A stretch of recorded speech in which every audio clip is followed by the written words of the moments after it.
दोस्तों सोचिए एक ऐसा हथियार जो न सिर्फ दुश्मन के इलाके में घुस सकता है बल्कि वहां घंटों तक मंडराकर सही समय का इंतजार भी करता है और फिर एक ही बार में सब खत्म कर देता है। ना कोई पायलट, ना कोई चेतावनी, बस सटीक हमला और मिशन खत्म। यह कोई साइंस फिक्शन नहीं है, यह है भारत का नया घातक हथियार शेषनाग 150 और दावा किया जा रहा है दोस्तों कि इसकी रेंज में पूरा पाकिस्तान आता है। लेकिन सवाल यह है, क्या यह सच में इतना खतरनाक है?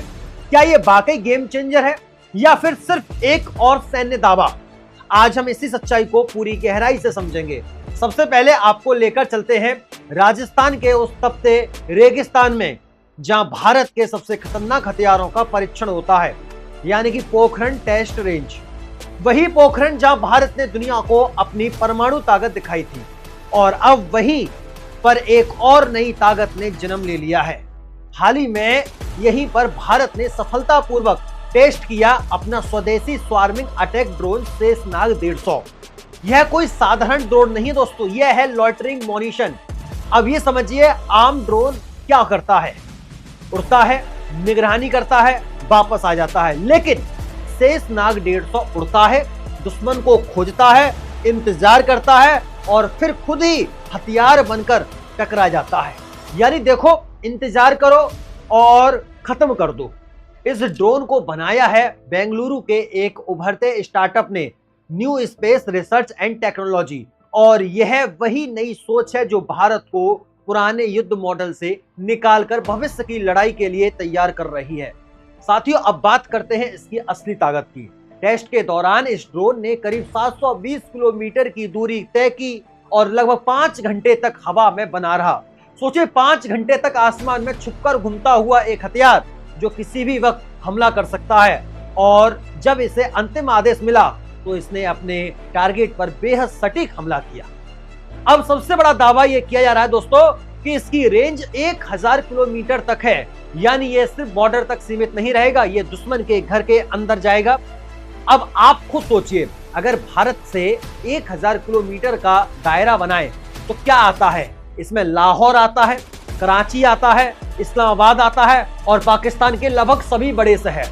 तो क्या इसका मतलब है कि भारत कभी भी हमला कर सकता है पाकिस्तान के ऊपर या नहीं? कमेंट बॉक्स के माध्यम से जरूर बताइएगा। यही सबसे बड़ी गलतफहमी है दोस्तों कि असल में इसका मतलब है डिटरेंस, यानी दुश्मन जानता है कि अगर वो कुछ भी गलत करेगा तो जवाब सिर्फ बॉर्डर पर नहीं मिलेगा, उसके घर के अंदर मिलेगा। और आधुनिक युद्ध में यही सबसे बड़ी ताकत होती है।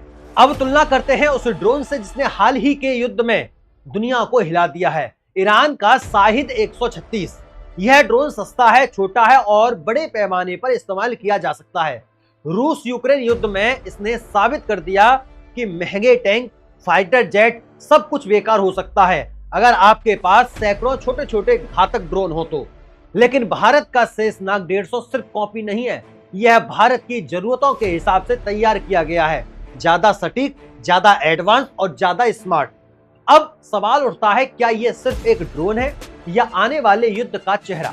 और क्या भारत अब ड्रोन वॉरफेयर में दुनिया के टॉप देशों में शामिल हो चुका है? अब बात करते हैं दोस्तों उस ताकत की जो शेषनाग 150 को सिर्फ एक ड्रोन नहीं बल्कि एक घातक हथियार सिस्टम बनाता है। सबसे पहले लेते हैं इसमें वॉरहेड को। वॉरहेड शेषनाग 150 में लगा है लगभग 25 किलोग्राम का वॉरहेड। अब आपको लग सकता है कि ये कम है, लेकिन सच ये है दोस्तों, आधुनिक युद्ध में सटीकता ज्यादा मायने रखती है, ना कि सिर्फ वजन। अगर 25 किलो का विस्फोट सही जगह पर हो जाए तो यह एक पूरा कमांड सेंटर, रडार सिस्टम, हथियार डिपो सब कुछ खत्म कर सकता है। अब बात करते हैं इसकी एक्यूरेसी की। रिपोर्टर्स के अनुसार दोस्तों इसकी सटीकता 10 मीटर से कम है, मतलब अगर इसका टारगेट एक बिल्डिंग है तो यह उसी बिल्डिंग को हिट करेगा। कोई अंदाजा नहीं, कोई गलती नहीं, डायरेक्ट हिट। अब आते हैं सबसे खतरनाक फीचर पर दोस्तों, इसके लॉइटरिंग कैपेबिलिटी, यानी यह ड्रोन टारगेट मिलने तक घंटों तक आसमान में चुपचाप घूम सकता है। सोचिए, दुश्मन को पता ही नहीं है कि उसके ऊपर एक मौत मंडरा रही है और जैसे ही मौका मिलता है वो अटैक कर देता है। अब एक बड़ा सवाल, अगर दुश्मन जीपीएस जाम कर दे तो क्या होगा? क्योंकि आधुनिक युद्ध में जीपीएस जैमिंग सबसे बड़ा हथियार बन चुका है, लेकिन शेषनाग 150 को इसी को ध्यान में रखकर डिजाइन किया गया है। इसमें ऑन बोर्ड सेंसर है, ऑटोनोमस नेविगेशन सिस्टम है, यानी अगर जीपीएस बंद भी हो जाए तो भी यह अपना रास्ता नहीं भूलेगा, टारगेट नहीं छोड़ेगा और मिशन पूरा कर ही आएगा। अब बात करते हैं इसके टारगेट्स की। ये ड्रोन सिर्फ सैनिकों पर हमला करने के लिए नहीं है, यह बनाया गया है हाई वैल्यू टारगेट्स के लिए, जैसे दुश्मन के radar system, air defence system, command centre, weapon storage depot और सबसे महत्वपूर्ण बात कम्युनिकेशन नेटवर्क। क्योंकि अगर दुश्मन का कम्युनिकेशन खत्म हो जाए तो उसकी पूरी सेना अंधी हो जाती है। अब सोचिए अगर ऐसे 50, 100 या 200 ड्रोन एक साथ भेजे जाएं तो उस देश का क्या होगा। यही है स्वार्म अटैक कंसेप्ट, जहां एक साथ कई ड्रोन अलग अलग दिशाओं से हमला करते हैं और दुश्मन की एयर डिफेंस सिस्टम कंफ्यूज हो जाती है। किसे रोको, किसे गिराओ, और इसी कंफ्यूजन में असली हमला सफल हो जाता है। अब यहीं से शुरू होती है दोस्तों भविष्य की लड़ाई।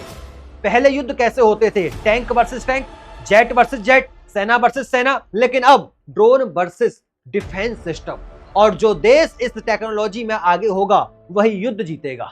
इसलिए एक्सपर्ट्स मानते हैं कि आने वाले समय में युद्ध के मैदान में सैनिक कम और ड्रोन ज्यादा होंगे, क्योंकि सस्ते हैं, तेजी से बन सकते हैं, रिस्क कम है और नुकसान ज्यादा कर सकते हैं।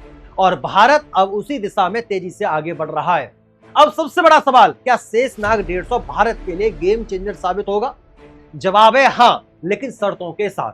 अगर भारत इसे बड़े पैमाने पर प्रोड्यूस करता है, सही स्ट्रेटजी के साथ इस्तेमाल करता है और टेक्नोलॉजी को लगातार अपग्रेड करता है, तो यह सिर्फ एक ड्रोन नहीं रहेगा, यह दुश्मन के लिए डर का नाम बन जाएगा। और याद रखिए दोस्तों, युद्ध सिर्फ हथियारों से नहीं जीता जाता, युद्ध जीता जाता है दिमाग से, टेक्नोलॉजी से और टाइमिंग से। शेषनाग 150 इन तीनों का कॉम्बिनेशन है। तो अब सवाल आपसे, क्या ड्रोन ही भविष्य के असली हथियार हैं? क्या भारत अब ड्रोन वॉरफेयर में सुपर पावर बनने जा रहा है? कमेंट में अपनी राय हमें जरूर बताइएगा। फिर मुलाकात होती है ऐसी शानदार, दिलचस्प, बेहतरीन अपडेट के साथ। तब तक के लिए नमस्कार। अभी तक आपने वीडियो को लाइक नहीं किया तो लाइक कर देना, दोस्तों में शेयर कर देना और चैनल को सब्सक्राइब जरूर कर दीजिएगा। तब तक के लिए राधे राधे, राम राम, जय श्री राम, जय हिंद, जय भारत, वंदे मातरम।